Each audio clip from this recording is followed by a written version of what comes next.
स्वागत है आपका श्रीमद् भगवद गीता के दिव्य ज्ञान में। अध्याय 7 ज्ञान और विज्ञान, जहां भगवान श्री कृष्ण बताते हैं मुझे कैसे जानो संपूर्ण रूप से। एक यात्रा आत्मा से परमात्मा तक। श्लोक -23। अंतवत्तु फलं तेषां तद्भवत्यल्पमेधसां देवान्देव्यजो यान्ति मद्भक्ता यान्ति माम्पि। अनुवाद। परंतु उन अल्पबुद्धि वाले मनुष्यों को उन देवताओं की आराधना का फल अंतवाला, नाशवान ही मिलता है। देवताओं का पूजन करने वाले देवताओं को प्राप्त होते हैं और मेरे भक्त मेरे को ही प्राप्त होते हैं। परंतु उन अल्पबुद्धि पुरुषों का वह फल नाशवान होता है। देवताओं के पूजक देवताओं को प्राप्त होते हैं और मेरे भक्त मुझे ही प्राप्त होते हैं। टिप्पणी 7.23। व्याख्या। अंतवत्तु फलं तेषां तद्भवत्यल्पमेधसां देवताओं की उपासना करने वाले अल्पबुद्धियुक्त मनुष्यों को अंतवाला अर्थात सीमित और नाशवान फल मिलता है। यहाँ शंका होती है कि भगवान के द्वारा विधान किया हुआ फल तो नित्य ही होना चाहिए, फिर उनको अनित्य फल क्यों मिलता है। इसका समाधान यह है कि एक तो उनमें नाशवान पदार्थों की कामना है और दूसरी बात वे देवताओं को भगवान से अलग मानते हैं, इसलिए उनको नाशवान फल मिलता है।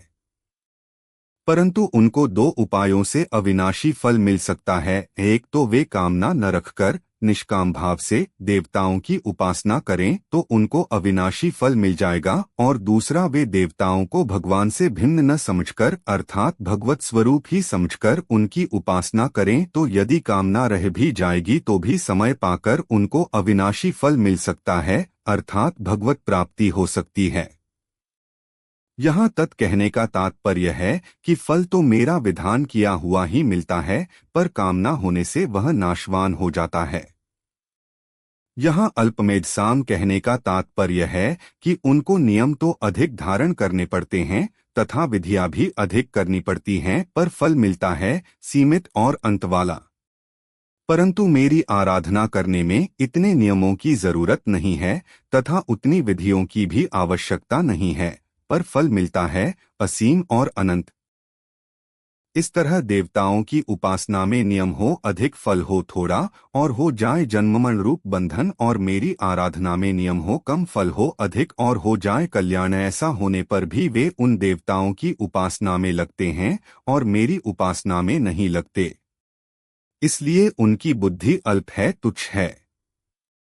देवान्देव्यजो यान्ति मद्भक्ता यान्ति माम्पि। देवताओं का पूजन करने वाले देवताओं को प्राप्त होते हैं और मेरा पूजन करने वाले मेरे को ही प्राप्त होते हैं। यहाँ अपि पद से यह सिद्ध होता है कि मेरी उपासना करने वालों की कामना पूर्ति भी हो सकती है और मेरी प्राप्ति तो हो ही जाती है, अर्थात मेरे भक्त सकाम हो या निष्काम वे सबके सब मेरे को ही प्राप्त होते हैं। परंतु भगवान की उपासना करने वालों की सभी कामनाएं पूरी हो जाए यह नियम नहीं है। भगवान उचित समझें तो पूरी कर भी दें और न भी करें, अर्थात उनका हित होता हो तो पूरी कर देते हैं और अहित होता हो तो कितना ही पुकारने पर तथा रोने पर भी पूरी नहीं करते। यह नियम है कि भगवान का भजन करने से भगवान के नित्य संबंध की स्मृति हो जाती है, क्योंकि भगवान का संबंध सदा रहने वाला है। आठ भगवान की प्राप्ति होने पर फिर संसार में लौटकर नहीं आना पड़ता, यद्गत्वा न निवर्तन्ते। 15:6। परंतु देवताओं का संबंध सदा रहने वाला नहीं है, क्योंकि वह कर्मजनित है। 8 देवतालोक की प्राप्ति होने पर संसार में लौटकर आना ही पड़ता है। क्षीणे पुण्य मर्त्यलोकं विशन्ति। 9:21। मेरा भजन करने वाले मेरे को ही प्राप्त हो। भजन करने वाले मेरे को ही प्राप्त होते हैं, इसी भाव को लेकर भगवान ने अर्थार्थी, आर्त, जिज्ञासु और ज्ञानीन चारों प्रकार के भक्तों को सुकृति और उदार कहा है। 7, 16, 18। यहाँ मद्भक्ता यान्ति माम्पि का तात्पर्य है कि जीव कैसे ही आचरणों वाला क्यों न हो, अर्थात वह दुराचारी से दुराचारी क्यों न हो, आखिर है तो मेरा ही अंश।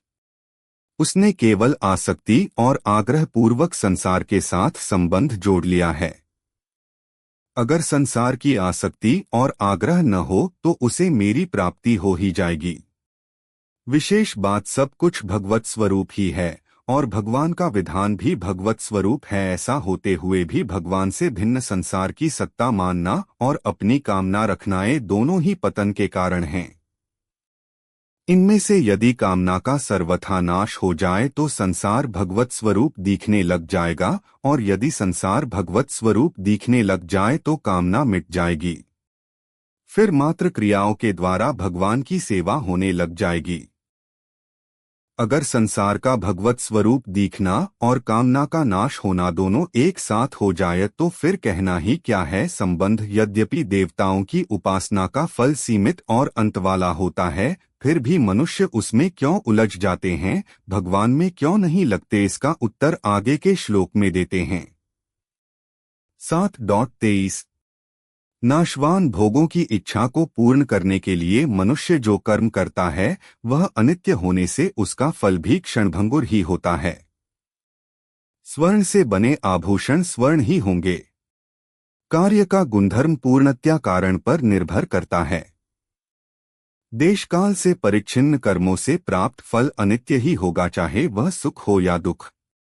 सुख का अंत दुख का प्रारंभ है। जब कोई इच्छा पूर्ण हो जाती है तब यद्यपि क्षण मात्र के लिए सुख का आभास भी होता है, परंतु शीघ्र ही उसके समाप्त होने पर दुख का कटु अनुभव मनुष्य को होता है।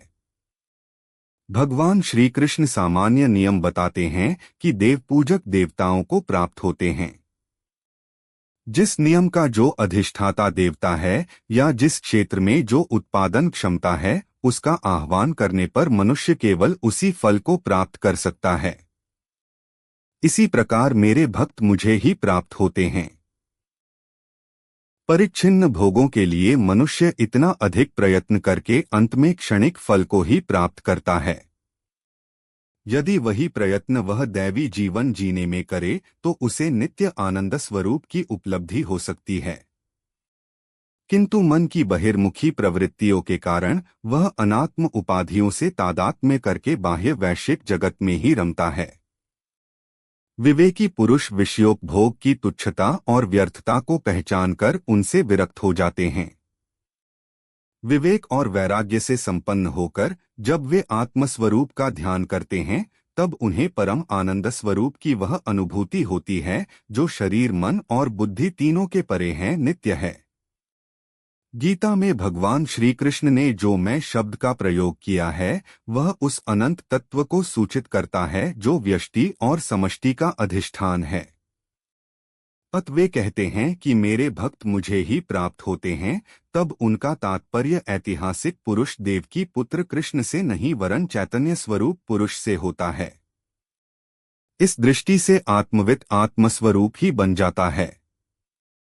यही भगवान श्री कृष्ण के कथन का वास्तविक अभिप्राय है।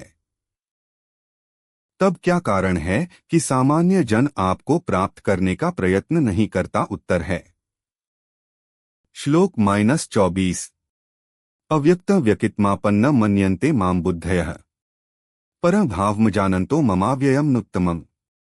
अनुवाद बुद्धिहीन मनुष्य मेरे सर्वश्रेष्ठ अविनाशी परमभाव को न जानते हुए अव्यक्त मनेन्द्रियों से पर मुझ सच्चिदानंदघन परमात्मा को मनुष्य की तरह ही शरीर धारण करने वाला मानते हैं। बुद्धिहीन पुरुष मेरे अनुत्तम सर्वोत्तम अव्यय परमभाव को न जानते हुए मुझ अव्यक्त को व्यक्त मानते हैं। टिप्पणी 7.24 व्याख्या अव्यक्तं व्यक्तिमापन्न ममाव्ययम् नुत्तमम्। जो मनुष्य निर्बुद्धि हैं और जिनकी मेरे में श्रद्धा भक्ति नहीं है वे अल्पमेधा के कारण अर्थात समझ की कमी के कारण मेरे को साधारण मनुष्य की तरह अव्यक्त से व्यक्त होने वाला अर्थात जन्मने मरने वाला मानते हैं। मेरा जो अविनाशी अव्यय भाव है अर्थात जिससे बढ़कर दूसरा कोई हो ही नहीं सकता और जो देश काल वस्तु व्यक्ति आदि में परिपूर्ण रहता हुआ इन सबसे अतीत सदा एकरूप रहने वाला निर्मल और असंबद्ध है, ऐसे मेरे अविनाशी भाव को वे नहीं जानते और मेरा अवतार लेने का जो तत्व है उसको नहीं जानते। इसलिए वे मेरे को साधारण मनुष्य मानकर मेरी उपासना नहीं करते, प्रत्युत देवताओं की उपासना करते हैं। अबुद्धयः पद का यह अर्थ नहीं है कि उनमें बुद्धि का अभाव है, प्रत्युत बुद्धि में विवेक रहते हुए भी अर्थात संसार को उत्पत्ति विनाशील जानते हुए भी इसे मानते नहीं, यही उनमें बुद्धिरहितपना है, मूर्ता है। दूसरा भाव यह है कि कामना को कोई रख नहीं सकता, कामना रह नहीं सकती, क्योंकि कामना पहले नहीं थी और कामना पूर्ति के बाद भी कामना नहीं रहेगी। वास्तव में कामना की सत्ता ही नहीं है, फिर भी उसका त्याग नहीं कर सकते, ही अबुद्धिपना है।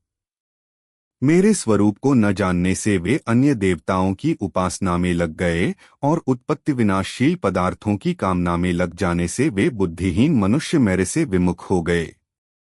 यद्यपि वे मेरे से अलग नहीं हो सकते तथा मैं भी उनसे अलग नहीं हो सकता, तथापि कामना के कारण ज्ञान ढक जाने से वे देवताओं की तरफ खींच जाते हैं। अगर वे मेरे को जान जाते तो फिर केवल मेरा ही भजन करते। एक बुद्धिमान मनुष्य वे होते हैं जो भगवान के शरण होते हैं। वे भगवान को ही सर्वोपरि मानते हैं।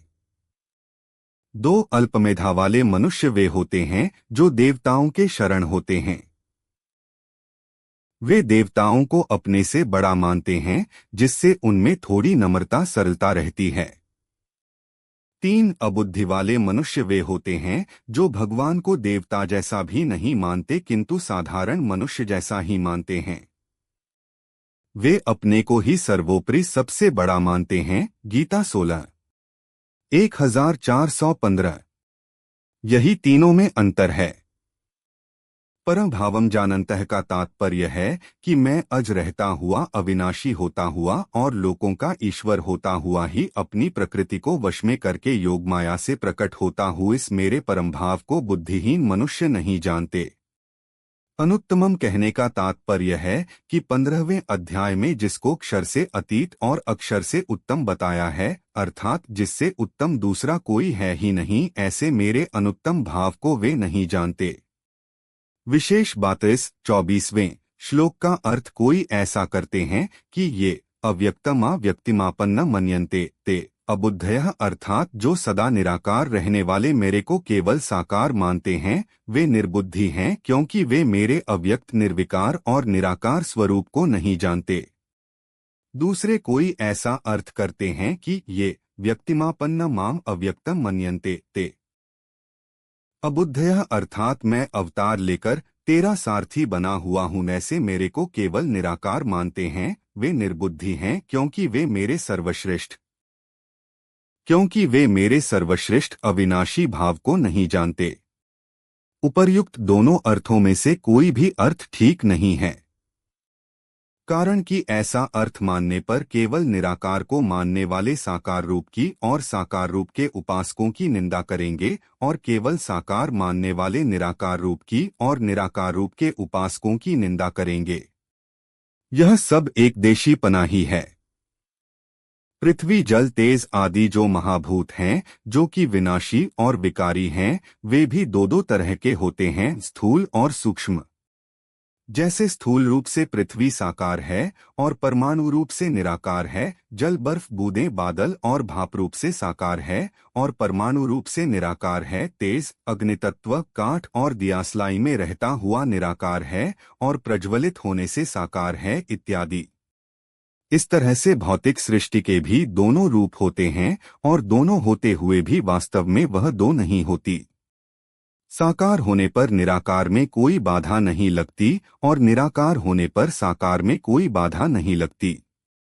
फिर परमात्मा के साकार और निराकार दोनों होने में क्या बाधा है, अर्थात कोई बाधा नहीं। वे साकार भी हैं और निराकार भी हैं, सगुण भी हैं और निर्गुण भी हैं। गीता साकार, निराकार, सगुण, निर्गुण दोनों को मानती है। 9वें अध्याय के 4थे श्लोक में भगवान ने अपने को अव्यक्त मूर्ति कहा है। 4थे अध्याय के 6ठे श्लोक में भगवान ने कहा है कि मैं अज होता हुआ भी प्रकट होता हूँ, अविनाशी होता हुआ भी अंतर्धान हो जाता हूँ और सबका ईश्वर होता हुआ भी आज्ञापालक, पुत्र और शिष्य बन जाता हूँ। आथ निराकार होते हुए साकार होने में और साकार होते हुए निराकार होने में भगवान में किंचन मात्र भी अंतर नहीं आता। ऐसे भगवान के स्वरूप को न जानने के कारण लोग उनके विषय में तरह तरह की कल्पनाएं किया करते हैं। संबंध भगवान को साधारण मनुष्य मानने में क्या कारण है, इस पर आगे का श्लोक कहते हैं। 7.24 समस्त नामरूपों की वैचित्र्यपूर्ण सृष्टि में प्रकाशित हो रहे परम सत्य को ग्रहण करने की विवेक सामर्थ्य जिनमें नहीं है, वे लोग अव्यय अविनाशी आत्मतत्व का साक्षात नहीं कर पाते। अनित्य दृश्यमान जगत में अत्यंत आसक्ति के कारण वे यह नहीं जान पाते कि यह संपूर्ण नामरूपमय जगत सूत्र में मणियों के समान परमात्मा में पिरोया हुआ है। जिस चैतन्य के प्रकाश में संपूर्ण विश्व प्रकाशित हो रहा है, उस परम सत्य को ही यहाँ अव्यक्त शब्द से इंगित किया गया है। इस शब्द का लक्ष्यार्थ समझना आवश्यक है। जो वस्तु इंद्रिय गोचर है या मन और बुद्धि के द्वारा जानी जा सकती है, जैसे भावना या विचार, वह व्यक्त कहलाती है। इन तीनों उपाधियों के द्वारा जिसे जाना नहीं जा सकता, वह वस्तु अव्यक्त है। आत्मतत्व ही अव्यक्त हो सकता है, क्योंकि वही एकमात्र चेतन तत्व है जिसके कारण इंद्रियां, मन और बुद्धि स्वविषयों को ग्रहण करने में समर्थ होती हैं। दूसरे शब्दों में कहा जा सकता है कि आत्मा इन सब का दृष्टा है और इसलिए कभी दृश्य रूप में नहीं जाना जा सकता। वह अव्यक्त है। बहिर्मुखी प्रवृत्ति के लोग केवल स्थूल भौतिक रूप को ही देख पाते हैं। अविवेक के कारण वे गुरु अथवा अवतार के शरीर को और सामर्थ्य को देखकर उतने मात्र को ही सनातन सत्य समझ लेते हैं। इसमें कोई संदेह नहीं कि चित्त की एकाग्रता के लिए अथवा उपासना के लिए किसी उपास्य की प्रतीक या प्रतिमा के रूप में आवश्यकता होती है, किंतु वह प्रतिमा स्वयं परमार्थ सत्य नहीं हो सकती। यदि वही सत्य वस्तु होती तो पाषाण से मूर्ति बनाने के पश्चात या गुरु के पास पहुंचने मात्र से साधक को सत्य की प्राप्ति हो जाने से उसे और कुछ करने की आवश्यकता नहीं रह जाती। मूर्ति पूजा का प्रयोजन चित्त की शुद्धि एवं एकाग्रता प्राप्त करना है, जिसके द्वारा ध्यान का अभ्यास करके आत्मा का साक्षात अनुभव किया जा सकता है। यह श्लोक स्पष्ट रूप से हमें बताता है कि बोतल को औषधि समझना, शरीर को ही गुरु और मूर्ति को ही भगवान समझ लेना व्यर्थ है। भी श्वेत काष्ठ चंदन नहीं और आकाश में प्रत्येक चमकीली वस्तु तारा नहीं होती। हो सकता है कि किसी ऊंचे स्तंभ से आ रहे प्रकाश को देखकर अतिमूढ़ पुरुष उसे सूर्य समझ ले, परंतु कोई भी बुद्धिमान व्यक्ति उसकी धारणा को गंभीरता से नहीं लेगा। अवतार का सिद्धांत हिंदू धर्म में स्वीकार किया जाता है। किसी न किसी मात्रा में प्रत्येक व्यक्ति ही अवतार कहा जा सकता है। एक ही सत्य सर्वत्र सब में व्याप्त है। मन और बुद्धि की उपाधियों में वह व्यक्त होता है। जितना ही अधिक शुद्ध और स्थिर अंतकरण होगा, उतना ही अधिक चैतन्य का प्रकाश उसमें व्यक्त होगा। जिस पुरुष का अंतकरण अत्यंत शुद्ध एवं स्थिर होता है और जिसने अपरा प्रकृति पर पूर्ण विजय पाली होती है, वह ऋषि, मुनि या पैगंबर कहलाता है। ये पुरुष आत्मस्वरूप को पहचानकर कि वही भूतमात्र की आत्मा है, उसमें स्थित होकर दिव्य जीवन जीते हैं। उनके शरीर, मन और बुद्धि को ही परम सत्य समझना ऐसी ही त्रुटि है जैसे कि तरंगों को ही समुद्र समझ लेना है। यही कारण है कि भगवान श्री कृष्ण यहाँ ऐसे अविवेकी लोगों के लिए अबुद्धय जैसे कठोर शब्द का प्रयोग करते हैं। यह अज्ञान किस निमित्त से है, इस पर कहते हैं। वीडियो पसंद आया हो तो